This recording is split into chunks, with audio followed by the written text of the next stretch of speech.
Salam jumpa kembali dengan channel Rongsoknya ya, buat penggemar Kang Ibnu. Di sini saya akan coba mengupas cara perbaikan layar CRT yang rusak atau short ya. Langkah awal yang harus kita ketahui yaitu pin mana saja yang short atau rusak atau lemah gitu ya. Ini saya menggunakan alat sederhana terbuat dari trafo setengah ampere. Untuk ngambil output tegangan ke heaternya ini saya ajus di 7,5 volt, 9 volt dan 12 volt AC ya. Nah, untuk tegangan yang masuk ke G1, G2 dan pin RGB-nya saya cuman menggunakan PTC, terus dioda IN4007 dan Elco 400 volt. Buat penyearah tegangan, jadi ada kutub negatif dan positif. Untuk pin positif dan negatifnya, trik saya sendiri. Untuk positif saya koneksikan ke pin G1 dan G2, dan untuk negatif 400 voltnya ini saya buat untuk nemak pin KR, KG dan KB atau pin mana aja yang short atau rusak gitu. Pertama-tama yang mesti kita tahu, kita pelajari, kita pahami pin mana yang rusak gitu. Jadi nggak salah asal tembak aja gitu kan. Langkah awal gimana caranya, cara mengetahui pin layar yang rusak di pin KR, pin KG atau pin KB. Caranya seperti ini, cukup simple ya. Kita kasih tegangan.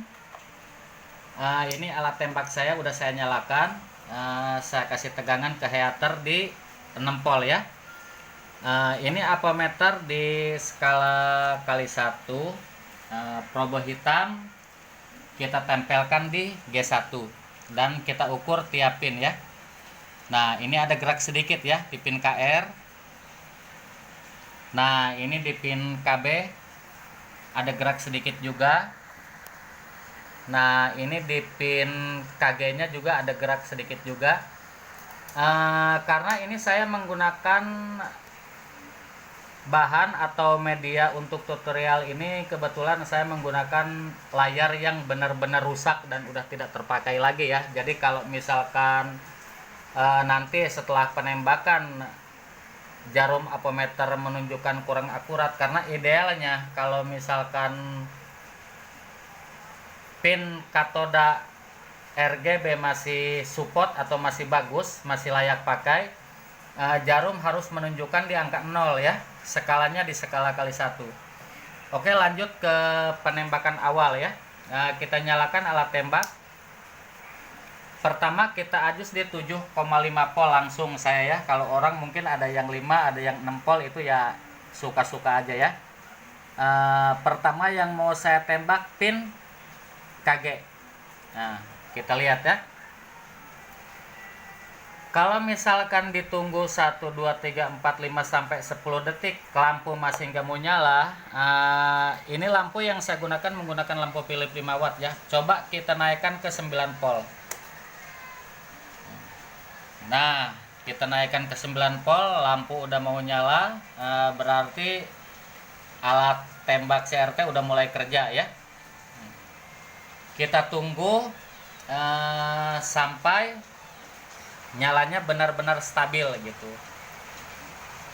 Dan ketika udah diperkirakan nyala lampu stabil, kita lepas lagi pin yang tadi ditembak dan kembali kita ukur ya.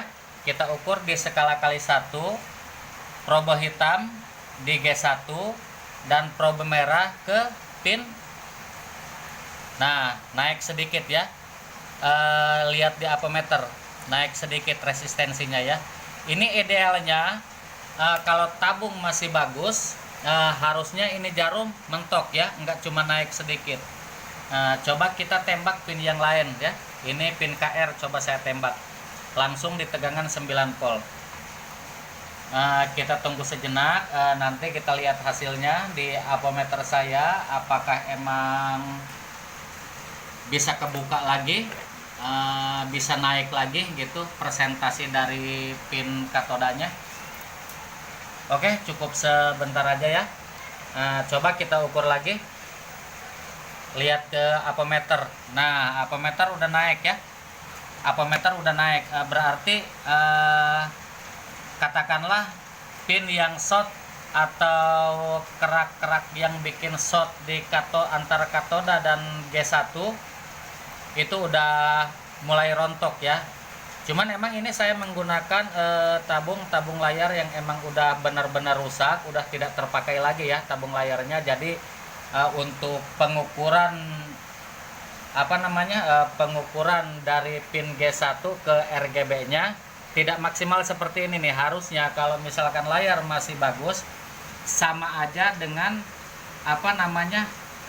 apometer skala kali 1 kita shortkan. Nah, harusnya seperti ini ya. Harusnya kalau misalkan layar masih bagus gitu, berarti itu layar masih layak dan masih bisa dipakai. Tapi kalau misalkan setelah kita tembak beberapa kali, di apometer menunjukkan cuma naik sedikit atau sepersekian, berarti emang tabung itu udah tidak layak lagi digunakan. Untuk short mungkin hilang, tapi untuk pin katodanya dia udah habis. Untuk warna merah, untuk warna biru, dan untuk warna hijaunya. Ya mungkin cukup jelas mungkin ya penjelasan dari saya. Ini sekali lagi untuk pemula wajib hati-hati ya untuk cara mengukurnya, soalnya ini udah langsung terkoneksi dengan tegangan 400 volt. Jaga-jaga apometer salah nyolok, nanti malah apometer Anda sendiri yang rusak ya. Oke, sampai jumpa kembali di tutorial berikutnya di channel Tukang Rongsok ya.